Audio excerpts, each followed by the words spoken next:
गोकुळ सोबत गोकुल. महाराष्ट्र राज्याचा बहुप्रतिष्ठित असा ड्रीम प्रोजेक्ट असणारा शक्तिपीठ महामार्ग, या महामार्गाला शेतकऱ्यांकडून आणि इंडिया आघाडीच्या वतीनं विरोध करण्यात आला आहे. कोल्हापुरातील दसरा चौकातून जिल्हाधिकारी कार्यालयापर्यंत विरोध दर्शवण्यासाठी मोर्चा काढण्यात आला आहे. या ठिकाणी आपण पाहू शकता की मोठ्या प्रमाणात या ठिकाणी शेतकरी वर्ग उपस्थित आहे. त्याचप्रमाणे इंडिया आघाडीतील नेते या ठिकाणी या मोर्चाला उपस्थित आहेत.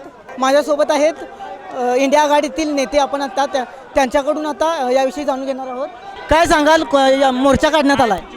हो, हे रस्त्यासाठी शेतकऱ्यांचा विरोध आहे. शेतकऱ्यांना पाठिंबा दर्शवण्यासाठी आम्ही सर्व एकत्र आलेलो आहोत आणि यामध्ये आपल्या जिल्ह्यातील 27,000 एकर जमीन जाणार आहे आणि 59 यामध्ये बाधित होणार आहे.